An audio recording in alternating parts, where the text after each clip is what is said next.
Samsung isn't celebrating its 10th anniversary of the Galaxy S with just one phone. It's actually giving us 4, including the Galaxy S10 Plus here, the Galaxy S10e, the regular Galaxy S10, and their very first 5G phone.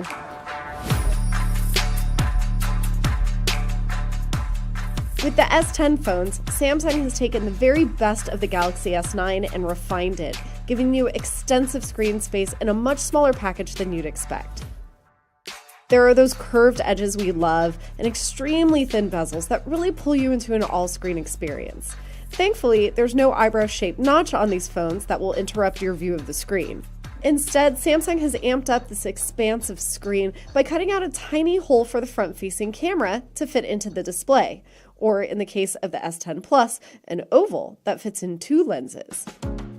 Here's another big feature, an in-screen fingerprint reader that unlocks the phone when you press your finger to the target. This is a huge improvement over blindly searching for the S9's fingerprint reader on the back.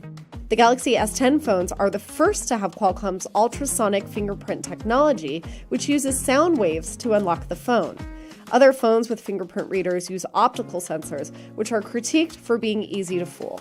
I didn't get a chance to set up my own fingerprint this time, but I will be all over that in my final review. These phones feel thin, light, and easy to hold. They have a headphone jack, water resistance, and wireless charging support. There's even a mode you can turn on to wirelessly share power that lets you charge another Qi-enabled device using the Galaxy S10's battery reserves. Don't worry, the phone stops sharing when you're down to 30%, so you won't completely run out of juice. By now you've probably noticed that the S10 phones come in flashy colors like flamingo pink, prism blue, prism green, and canary yellow, in addition to glossy white and black. The larger Galaxy S10 Plus also comes in white and black variants made with ceramic backs. Samsung says these are more durable than the regular glass backings.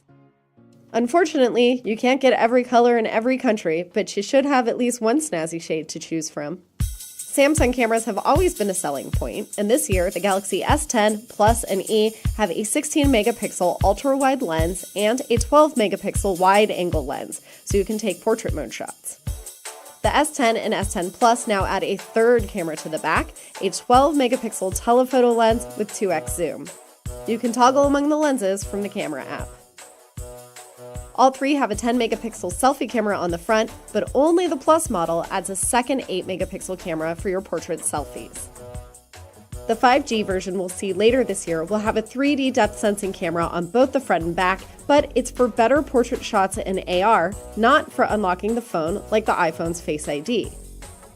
If you like a little help lining up shots and optimizing settings, the S10 camera will let you turn on shot suggestions. This is brand new, and it gives you guidelines for getting the best pick. AI software on board will also recognize the scene that you're looking at and apply lighting settings automatically to help make it look good. You can turn it off with a tap. If it's dark enough, the bright night setting will automatically kick in to enhance a low light scene.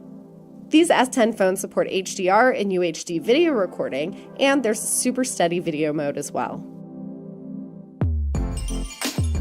Still with me? Good, because there's more.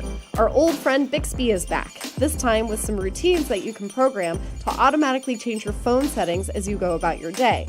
So for example, it can turn on Spotify and turn off Wi-Fi when it senses that you're in your car. These phones are the first to come pre-installed with Samsung's new One UI software, which runs over Android 9. You care about this because it's Samsung's attempt to overhaul a previously cluttered Galaxy skin. One UI is supposed to help make navigation more one-handed, but I did notice that you still have to reach up to the top of the screen to engage the notifications shade. It's still too early to say how One UI helps or hinders, but I will say that larger buttons do seem like easier targets for your fingers to hit. Okay, so how do you tell these new Galaxy S10 phones apart? Well, the Galaxy S10 5G, which we weren't allowed to turn on, is the largest of the bunch, with a 6.7-inch screen, a 4,500 milliamp battery, 2 cameras on the front, and 4 cameras on the back, including that 3D depth sensing camera we talked about. It will have 256 gigabytes of storage, 8 gigabytes of RAM, and no external storage. Next comes the S10 Plus with a 6.1-inch screen and those 2 cameras on the front. There's a 4,100 milliamp battery, and you can buy it in 128, 512, and even 1 terabyte storage options with expandable storage up to 512 gigabytes. The regular S10 has a 6.1-inch screen and one main selfie cam. The S10e screen drops down to a 5.8-inch display. All the Galaxy S10s run on the Snapdragon 855 processor. Finally, we get to the money question. How much do they all cost, and when can you buy them? You'll fork out $1,000 for the Galaxy S10 Plus, $900 for the S10, and $750 for the S10e. Those three Musketeers will go on pre-order February 21st, and you'll get a free pair of new Galaxy Buds as a gift. They all sell in stores on March 8th.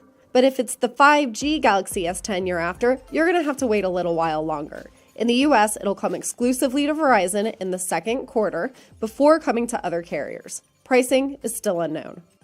This was just a very brief taste of all 4 new Galaxy S10 devices, but we're going to dig in with a full review coming up soon.